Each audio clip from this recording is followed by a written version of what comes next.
கர்நாடகாவில் அதிக மழை காரணமாக காவிரியில் திறக்கப்படும் உபரி நீரை தமிழகத்திற்கு தர வேண்டிய நீராக கணக்கில் கொள்ளக்கூடாது என தமிழக அரசு வலியுறுத்தியுள்ளது.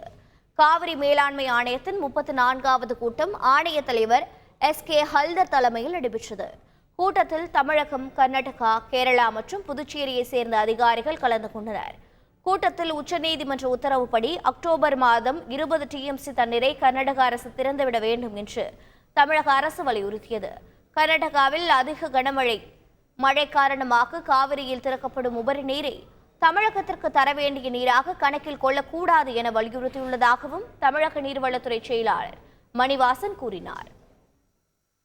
நீங்கள் அதிகமாக அணைகளில் உபரி நீரை திறந்து விட்டு இதை எங்களுக்கு கணக்கில் சேர்க்காதீர்கள் அப்படிங்கிறது தான் இன்றைக்கு கூட்டத்தில் நம்ம வலியுறுத்திருக்கோம். ஏற்கனவே சுப்ரீம் கோர்ட்டில் இருக்குது.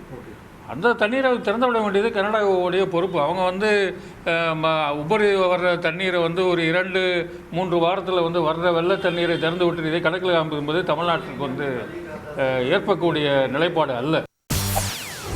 செய்திகளை உடனுக்குடன் தெரிந்து கொள்ள உடனே சப்ஸ்கிரைப் பண்ணுங்க.